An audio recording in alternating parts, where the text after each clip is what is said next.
You think about this, man, everybody is rushing to the gates right now. I don't know if you saw the SEC chair come on with Paul Atkins, and I mean, it was a big deal. He basically opened the gates and he says every major tech company in general, finance outlet is lining up to tokenize. So if they're all lining up to tokenize, and then you think about Project Ion, connect the dots for me there. So Project Ion was finalized in August of 22, which was a partnership between R3 and the DTCC. Yep.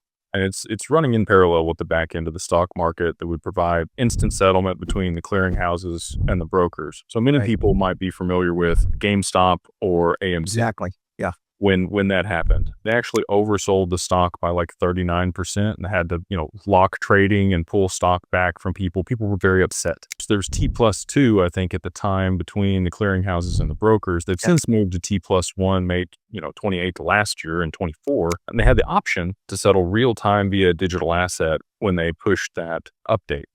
So it's there, it's ready, but we need something with enough liquidity to be able to provide the settlement for that. And, again, depending on if there's a supply shock for XRP, I think it could end up being the go-to in that position.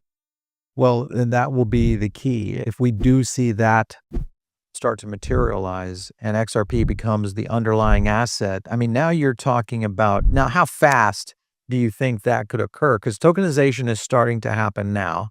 We're seeing tokenized stocks starting to take off on Solana.